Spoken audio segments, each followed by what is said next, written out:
জীবন খুবই সংক্ষিপ্ত। আজ আছি, কাল নেই। হয়তো এই লেখাটাই তোমার জীবনের শেষ সতর্কবার্তা। আমরা কত সহজেই সময় নষ্ট করি, অহেতুক খেলায়, সোশ্যাল মিডিয়ার স্ক্রোলিংয়ে, অথচ একবারও ভাবি না এই সময়গুলোই একদিন আমাদের বিরুদ্ধে সাক্ষী হয়ে দাঁড়াবে। আল্লাহ তাআলা বলেন, শপথ সময়ের, নিশ্চয়ই মানুষ ক্ষতির মধ্যে নিমজ্জিত। একটু চোখ বন্ধ করে ভাবো, যদি আজ তোমার শেষ দিন হয়, যদি এই রাতটাই তোমার জীবনের শেষ রাত হয়, তোমার মোবাইলের স্ক্রিন তখনও জ্বলবে, কিন্তু তুমি আর স্ক্রোল করতে পারবে না। তোমার প্রিয় গেম, ভিডিও সবই থাকবে, কিন্তু তুমি আর ফিরতে পারবে না।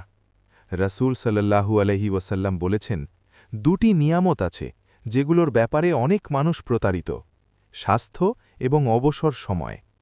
আজ তুমি সুস্থ, তোমার হাতে সময় আছে, কিন্তু কবরের অন্ধকারে গিয়ে তুমি শুধু একটি সুযোগ চাইবে, আর বলা হবে সময় শেষ। তখন আফসোস করে বলবে, হে আমার রব, আমাকে আরেকটু সময় দাও, আমি ভালো কাজ করব। কিন্তু সেই সুযোগ আর কখনো আসবে না। তাই এখনই বদলে যাও, নামাজে ফিরে আসো, কুরআনের কাছে ফিরে আসো, নিজের জীবনের লক্ষ্য ঠিক করো। কারণ এই দুনিয়া ক্ষণস্থায়ী, কিন্তু আখিরাত চিরস্থায়ী। আজই সিদ্ধান্ত নাও, যেন কাল আফসোস করতে না হয়।